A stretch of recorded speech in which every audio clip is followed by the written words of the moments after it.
માંડવીનગર Bharatiya Janata party દ્વારા કાશ્મીરના પહેલગામ ખાતે પર્યટકો પર આતંકવાદીઓ દ્વારા હિચકારો હુમલાના મૃતકો માટે કેન્ડલ માર્ચ યોજાઈ। માંડવીનગર ભારતીય જનતા પાર્ટી દ્વારા કાશ્મીરના પહેલગામ ખાતે પ્રવાસીઓ પર આતંકવાદીઓ દ્વારા આતંકી હિચકારો હુમલો કરી 27 જેટલા પ્રવાસીઓને મોતના ઘાટે ઉતાર્યા હતા। મૃતકોની શ્રદ્ધાંજલિ અર્થે તારીખ 23 એપ્રિલના રોજ રાત્રે 8:30 કલાકે માંડવીનગરમાં એક કેન્ડલ માર્ચ કરવામાં આવી હતી, જેમાં કેન્ડલ માર્ચ ખત્રીવાડથી જૈન દેરાસર પાસેથી વલ્લભવડ થઈ નવાપરા વિસ્તારથી સુપડી વિસ્તારમાં કેન્ડલ માર્ચની પૂર્ણાહુતિ કરાઈ હતી। નગરના તમામ જાતિના લોકો, સામાજિક તથા રાજકીય આગેવાન ભાઈઓ બહેનો, યુવા વડીલો મોટી સંખ્યામાં જોડાયા હતા।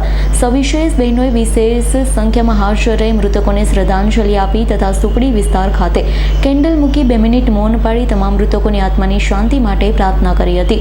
માંડવી નગર ભાજપ પ્રમુખ પિતેશભાઈ રાવળ, પાલિકા પ્રમુખ નિમેશભાઈ શાહ, ડોક્ટર જયેશભાઈ મર્ચન્ટ, નલિનભાઈ શાહ, મહામંત્રી શાલીનભાઈ શાહ, વિજયભાઈ પટેલ તથા મોટી સંખ્યામાં નગરજનો જોડાયા શ્રદ્ધાંજલિ આપી હતી।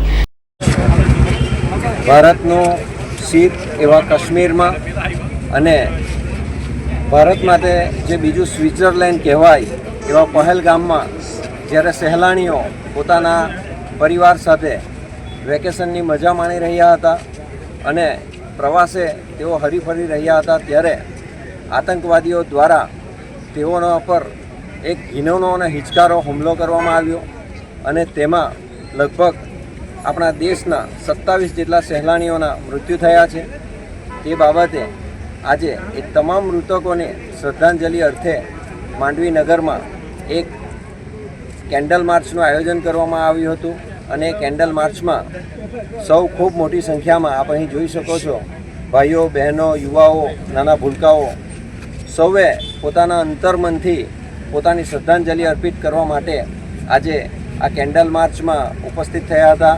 અમારા ગામના વડીલ મુરબ્બી એવા નલિન કાકા, ડૉક્ટર જયેશભાઈ મર્ચન્ટ સાહેબ, નગરપાલિકાના પ્રમુખ અને પ્રથમ નાગરિક એવા નિમેશભાઈ શાહ તથા પાર્ટીના અન્ય સમાજના નાના મોટા વર્ગોના તમામ લોકો જે અહીં આવ્યા અને આ કેન્ડલ માર્ચને શ્રદ્ધાંજલિ આપી સફળ બનાવ્યો। આપણે સૌ સદગતની આત્માઓ માટે શાંતિની પ્રાર્થના કરીએ। અસ્તુ।